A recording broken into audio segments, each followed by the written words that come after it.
Assalamualaikum, anda sedang menonton Sekilas Fakta 7 Julai 2020 bersama saya Nur Syah Muhammad Amin.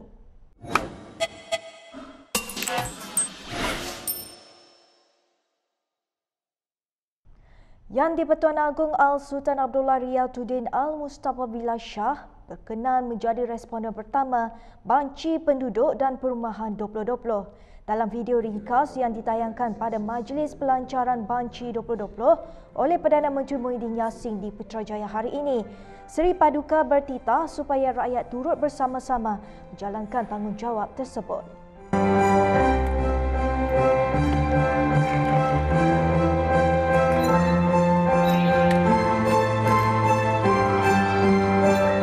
Kini kereta telah mengisi e-census. Bersamalah kita menjalankan tanggungjawab demi kesejahteraan rakyat dan pembangunan negara. Dalam pada itu, Menteri di Jabatan Perdana Menteri Mustafa Muhammad turut merakamkan penghargaan bagi pihak Jabatan Perangkaan kepada Yang di-Pertuan Agong atas dorongan yang diberikan terhadap Banci 2020. Jadi bagi pihak Jabatan Perangkaan, terima kasih Tuanku atas dorongan yang diberikan oleh Tuanku. Kali pertama sebenarnya, tak pernah lagi kita mendapat ketua negara dan ketua kerajaan memberi sokong yang begitu kuat. Saya juga ucapkan terima kasih kepada Yang Amat Perdana Menteri pada hari ini telah datang melancarkan Banci 2020 dan kita harap seluruh rakyat Malaysia akan beri kerjasama sepenuhnya bagi menjayakan Banci ini.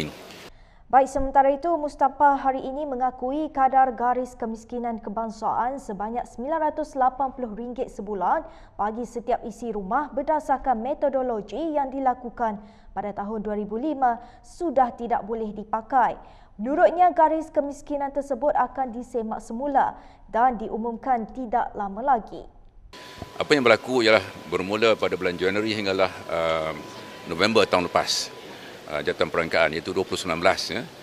Jabatan Perangkaan melalui survei pendapatan dan perbelanjaan telah melihat semula pada perkara ini dan beberapa jabatan kuasa telah meneliti angka-angka ini dan hasilnya sudah pun dibentangkan Kabinet ya. 2 kali dibentangkan dan sebenarnya kita sudah ada dapatannya dan akan diumumkan tidak lama lagi. Jadi kita tahu bahawa apa yang kita panggil metodologi 2005 paras garis kemiskinan RM980 bagi satu isi rumah yang kita gunakan pada masa ini adalah berdasarkan apa yang dipanggil metodologi 2005. Terdahulu, bekas pelapor KAS Pertubuhan Bangsa-Bangsa Bersatu tentang Kemiskinan TKR, Philip Alston, mendakwa kerajaan baru berundur daripada komitmen menangani kemiskinan seperti yang dilakukan pentadbiran sebelumnya. Timbalan Speaker Dewan Rakyat Nga Komi mengesahkan Perdana Menteri Muhyiddin Yassin telah menghantar notis mencalonkan pengerusi Suruhanjaya Pilihan Raya Azhar Azizan Harun sebagai Speaker yang baru. Nga juga berkata anggota Parlimen Pengerang daripada BN Azalina Othman Said dicalonkan sebagai timbalannya. Ia akan menjadi usul pertama untuk dibentangkan dalam sidang Dewan Rakyat pada 13 Julai ini, katanya seperti dipetik Sinchu Daily. Dalam usul tersebut, Muhyiddin berkata Azhar dan Azalina telah bersetuju dengan pelantikan mereka jika dicalonkan dan dipilih oleh anggota Parlimen. Muhyiddin menghantar usul itu kepada Speaker Muhammad Arif Mat Yusof dan Nga pada bulan lalu. Arif berkata pejabatnya telah menerima kedua-dua usul untuk dibahaskan. Azhar merupakan pengerusi Suruhanjaya Pilihan Raya sejak September 2018, manakala Azalina selain menjadi anggota Parlimen selama 5 penggal, antara lain pernah menjadi Menteri Undang-Undang ketika pentadbiran BN. Bagaimanapun, PH dan beberapa NGO telah menyuarakan gesaan agar Arif dan Nga dikekalkan. Seorang lagi timbalan Speaker, Muhammad Rashid Hasnun, kini bersama-sama kerajaan PN dan tidak terkesan dengan usul itu. Ketua Polis Negara Abdul Hamid Bado hari ini menggesa orang ramai untuk berhati-hati sebelum membuat kenyataan yang boleh menyebabkan mereka menghadapi masalah. Katanya pihak polis harus menyelidik setiap laporan yang dibuat sedangkan waktu tersebut boleh digunakan kepada hal-hal yang lebih penting mengenai keamanan negara. Sesiapa juga individu kalau nak mengeluarkan kenyataan-kenyataan, ingat tentang batasan undang-undang, menyakiti perasaan orang lain misalnya. Jadi bila kita dah buat public statement, jadi ada pihak yang rasa marah ke ataupun terhina ke, dia akan membuat laporan polis. Dan apabila laporan polis dibuat, menjadi tanggungjawab pihak saya untuk meneliti kandungan laporan tersebut dan mendapatkan pandangan daripada Jabatan Peguam Negara sekiranya ada unsur-unsur kesalahan dalam statement ataupun perbuatan orang tersebut.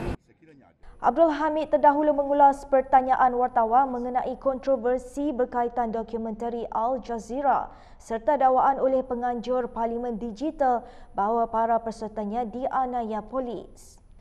Jabatan Imigresen Malaysia sedang mencari seorang lelaki warga negara Bangladesh yang muncul dalam dokumentari Al Jazeera bagi membantu siasatan. Dalam satu kenyataan media, jabatan berkenaan meminta orang ramai memberikan maklumat mengenai lelaki warga Bangladesh berkenaan. Pencarian ini dilakukan selepas polis membuka siasatan ke atas dokumentari tersebut setelah beberapa laporan dibuat terhadapnya. Terdahulu dalam dokumentari Al Jazeera bertajuk Lock Up in Malaysia's Lockdown, pemuda berkenaan antara lain mendakwa kerajaan melayan pekerja asing seperti haiwan. Sebelum ini, Ketua Pengarah Imigresen Khairil Zaimi Daud berkata, pas warga asing boleh dibatalkan dan mereka akan diminta keluar dari negara ini serta-merta jika didapati mengeluarkan kenyataan memburukkan Malaysia. Menteri Pertahanan Ismail Sabri Yaakob sebelum ini menolak tuduhan kerajaan melakukan tindakan perkauman terhadap pekerja asing dan menuntut media antarabangsa itu meminta maaf, sementara Menteri Dalam Negeri Hamzah Zainuddin menyatakan bahawa pihak berkuasa bertindak menurut undang-undang sesuai dengan keinginan rakyat. Ketua Pengarah Kesihatan Dr. Nur Hisham Abdullah hari ini mengumumkan seramai 5 lagi dilaporkan sembuh, menjadikan jumlah keseluruhan pulih daripada wabak itu ialah 8,481. Malaysia mencatatkan 6 kes COVID-19 baru, menjadikan jumlah terkumpul yang dicatatkan adalah sebanyak 8,674 kes. Dalam satu kenyataan media, Dr. Nur Hisham memaklumkan daripada 6 kes baharu yang dilaporkan, 4 merupakan kes import dan 2 merupakan penularan tempatan di Kuala Lumpur dan Selangor.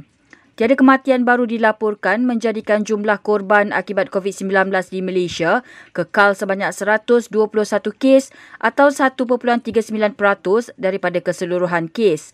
Sementara itu, Dr. Nur Hisham turut mengumumkan setakat ini tiada penularan kes yang membabitkan keluarga individu positif yang menjalani pengawasan di rumah.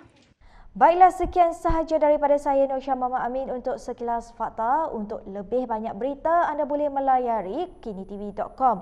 Anda juga boleh mengikuti kami di Instagram, Twitter, YouTube dan Facebook. Salam hormat dan jumpa lagi.